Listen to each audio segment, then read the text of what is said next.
Welcome to the Underdog Market Movers for March 26th, 2026. Just trying to get a little bit better every day by seeing what everyone else is up to and hopefully just doing a little bit better. Let's jump right into it. We are first going to look at our risers. And as we've been saying, you get in the news, you're going to start rising. And that's what is going on with Najee Harris. Guess there's been a little bit of news where he met with a club and you talk to someone, you start going up, and that's what's going on with Najee Harris. Grabbing him in the last round, I think, is fine. He's probably better than some of the other picks in the last round, especially if you need a running back. But I think it's tough to grab an older uh, back with an Achilles injury as your running back. So I'm not overdrafting him. But again, gets to the last round, I think I'm okay with it. Before that, it gets tougher and tougher. Brian Robinson. It was Brian Robinson Jr. Day yesterday, and he's still going up the boards. You're going to expect it a while. He hasn't even recovered yet on Underdog for how much he fell over the last month. He's still negative 3.52 for the month. I'd expect him to keep on going up, like we were saying, probably into those like 150s, but I doubt he even gets there before the NFL draft. So maybe he just keeps on rising up until NFL draft and his value kind of gets reset at that point in time. Casey Concepcion on the way up here as a rookie. So a little surprising that we got a rookie rising here, the only rookie on the board, it looks like, and the only free agent other than Najee Harris on the board also. No news that I can find on KC Concepcion, so I don't know why he's going up, but he is. He's one of the rookies expected to probably go in the first round, even though he had an injury. He's still, as far as I can tell, expected to go in the first round. So, take him if you want to, although he's starting to get pricey. Malik Neighbors is also rising here. And again, I couldn't find any news on Malik Neighbors. I think for KC Concepcion and Malik Neighbors, it's just maybe people wanting to wait for them to fall based on the negative news they've had or like no news and negative news. It hasn't happened yet. We're getting closer to the end of the contest. And now people are just kind of taking them wherever they can to fill out a portfolio. That may be what's going on, but I can't tell why they're really rising.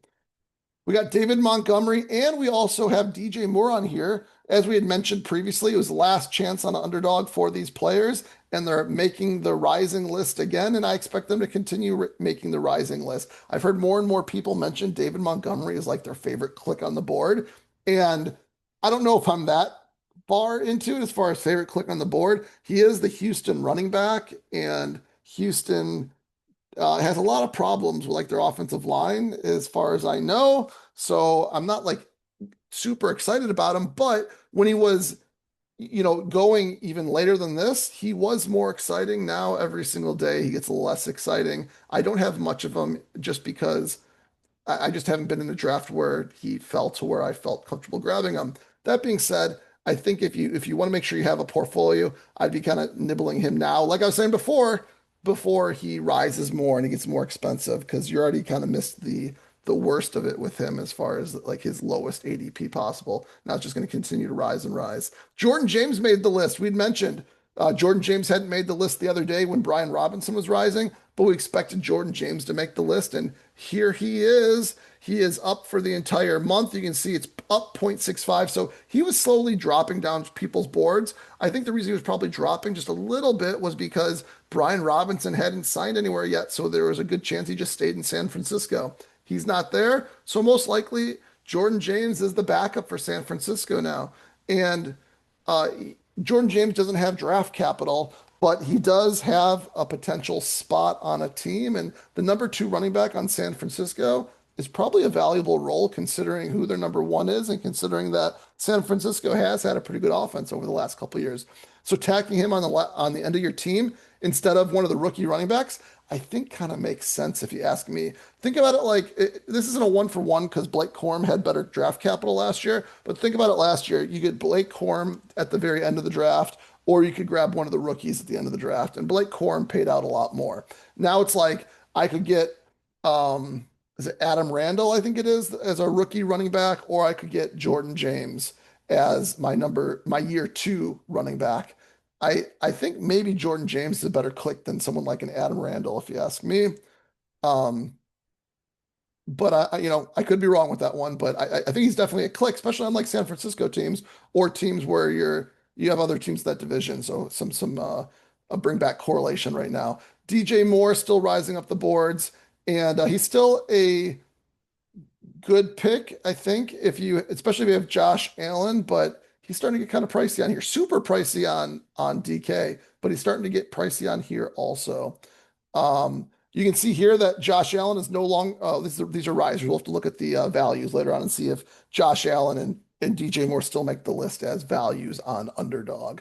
Chris Godwin is one of the risers, and I've clicked Chris Godwin a ton after kind of just hearing other people's argument for him. You know, he's a 30-year-old wide receiver. He's not in his prime anymore, but he's not at the point where, as a running back, you have a steep decline, maybe just like small little declines. He doesn't have as much tread on his tires, but that's because he's got more injuries on his tires instead. So, he's got a chance now to be the number one or the number two running back with Mike Evans gone. And he might not have to fight for that slot role as much as he did the prior year also. And ideally he's healthy this year because last year he was having a bunch of issues coming off the major injury. So I do think Chris Godwin here is a great buy. And I found myself just clicking him over and over again on teams. And then right now he's a nice buy because you can then be in the driver's seat to get not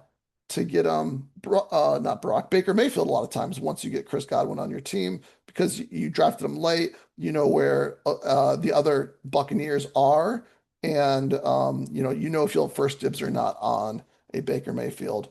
We got Lamb rising up the boards here and Taylor rising up the boards to be their first round pick, so it is what it is as far as those ones go. Josh Downs is still rising because he's expected to have a bigger part in Indianapolis. At pick 124, he's starting to get a little pricey as well. And J.K. Dobbins now picked 106 is where he's at. And maybe there's some meat on the bone if Denver does what they're expected to do this year and be just a pretty darn good offense now that they've brought in another weapon in Waddle. Maybe there's a little more meat in the bone with J.K. Dobbins. But, of course, he was a lot better at 115 than he's at 106. But I do think he still is a pick here that you can think about. He's going around that Blake Corum range and Kyle Monangai range, and I think J.K. Dobbins might be a better pick than those two, possibly. But J.K. Dobbins more injury history, but also a chance to just still be the number one back in the backfield, possibly. And so I'd definitely be thinking about him in that range, 100%. Romeo Dobbs still rising up the board here, trying to get inside the top 100. And again, we've talked about the risks here, right? What if they do an AJ Brown thing or something like that? Then Romeo Dobbs has got to fall at that point in time. But pick one top 100 pick is what he's at. Here are fallers, and we got a weighted version of the fallers here, I think, between the day and the week, just to kind of get something slightly different as far as the fallers go. And a bunch of retreads on here still: Trey Benson, Pat Bryant, Troy Franklin, Stephon Diggs, Deebo Samuel, Juwan Jennings, Alvin Kamara, Jonah Coleman, um, Kamani Vidal, Katron Allen, and then even Michael Penix, I think, has been on the board on here a lot also. A couple, I do think that almost all those players are players that you want to consider. The Denver players are almost out of the top 200. Trey Benson, he's probably the only one that I'm just probably not going to click. Him and Alvin Kamara, I don't know if I'm going to click them at all unless I hear something that makes me want to click them. Everyone else I think is clickable if they fall enough. Some intriguing ones here are, Stephon Diggs, Deebo Samuel, Juwan Jennings. I think every day that they fall, they become more intriguing. Kamani Vidal here in the 200s is, I don't think anyone specified what's going to happen in that Chargers backfield, and Vidal did something with it when he had it. So you got to think he's still got a role there of some sorts, and maybe a bigger role than what everyone's expecting. So if you can get him in the 200s, at some point in time, that might be a good click. And the two that I'm actually most intrigued about here are the bottom two, and Michael Penix and Bretton Strange. I don't think there's many third QBs that you can get that feel like the third QBs from last year, which made your teams so good. So your Daniel Jones, your Jackson Dart, your Tyler Shucks, who you could get like in the last round or second to last round and get on your team. The only player that might be that this year is possibly Michael Penix. And so maybe that kind of says that The Michael Penix, the Tua, and the Aaron Rodgers might be decent clicks over there down at the bottom. And Michael Penix is falling, right? So he might be the one to grab out of all those. Brenton Strange is falling. I haven't clicked a lot of Brenton Strange just because it's I don't know why actually. Maybe just because I don't have a lot of Jacksonville Jaguars. The cost of Trevor Lawrence is pretty darn expensive. Um, but Brenton Strange, I think, is a good pick. So if he's fallen, go grab him on your team. Platform values. Yeah, we still have on those value lists at the very top, DJ Moore and Josh Allen is on the list as well. So still has an opportunity. You still have an opportunity to get these players at a value relative to DraftKings. Less of a value, but still a value. You can see that David Montgomery is still on this list, but he is starting to fall down this list a bit. But he's still there at pick 60. Was he in the 70s or at least the late 60s, I feel like at one point in time. Um, but now he's threatening to get into the 50s here. He'll be there soon enough. And you can see he's pick 51 on DK. So there's still some arbitrage value at the very least. Although David Montgomery gets less appealing every time he rises up the boards.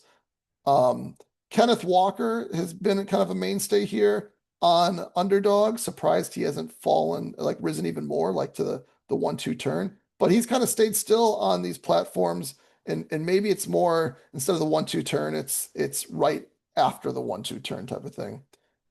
Charbonnet value, we've talked about that one and why probably not a value on either website for the most part, unless we hear some really good news or something like that. Wan'Dale Robinson is a value on Underdog still. Makes sense because of the PPR thing. Parker Washington has consistently been on this sheet. He was number one for the longest time. And as far as we can tell, he's still going to have a good value in Jacksonville. So if you can get like a Parker Washington, Brenton Strange, Jacksonville stack, right? That's probably like a really nice stack to have these days, considering one is falling and the other one's an extreme value. And quarterbacks are just going to cost a lot no matter what. So you might as well get the quarterback that works best for your team build type of thing. Parker Washington or Colby Parkinson, I think is a great like last pick if you ask me on Underdog. You can't get much more comfy than that if you ask me. So you go late tight ends or just keep on pushing tight ends. And if the right tight ends don't fall to you, and then you're like, okay, I guess I'm going to get a team with Colby Parkinson on it and be cool with it. Rashee Rice almost out of the third round into the fourth round. I haven't seen any of my drafts, but I'll click them there. And then we got all our quarterbacks, Burrow, Sanders, and Stafford. Again, the quarterbacks are going to be just slightly more value, slightly cheaper on Underdog. Just that's just how the platform is working. I don't know if it makes a lot of sense, but that's how it is. And so just be aware of that as you go through things. Last but not least, we have Romeo Dobbs on here. Also, just a little bit more of a value. He's rising up the boards on DK even faster, apparently, because I don't think he's been on this value chart for Underdog, even though he's been on the risers charts. And um, this is another one, I think, similar to like DJ Moore and David Montgomery. He's not like a target hog. It's not like he has zero targets, but he's also not getting the same number of targets as a Wan'Dale Robinson. So I'm not sure why there's such a difference between these two sites. Either DK is super excited on him and they're wrong, or Underdog is not excited enough and they're wrong, but someone's wrong when it comes to this one. Choose which one and maybe pick that platform. I think the players to target are still your DJ Moore, still your Parker Washington, still your David Montgomery, Colby Parkinson. I think those are the ones to go after. Try to get like your Josh Allen, DJ Moore stack. Try to get your uh, Trevor Lawrence, Parker Washington stack. Like I'm not really doing, but I'm really trying to push Parker Washington. I'm not trying to take him close to 61. I'm trying to take him in the early to late 70s type of thing if I can do it. And then it makes it harder to get the stack just because of how late you get Parker Washington, though. So maybe that's why not getting the stack there. Um, Anything else we just want to hit on really quick? I'd say just again, Brian Robinson, the one's going to be riding up the boards. Go grab him. George James rising up the boards, at least be probably a mainstay in the 20th round. So with that, those are your Underdog market movers for the day. See you on the next one. Peace.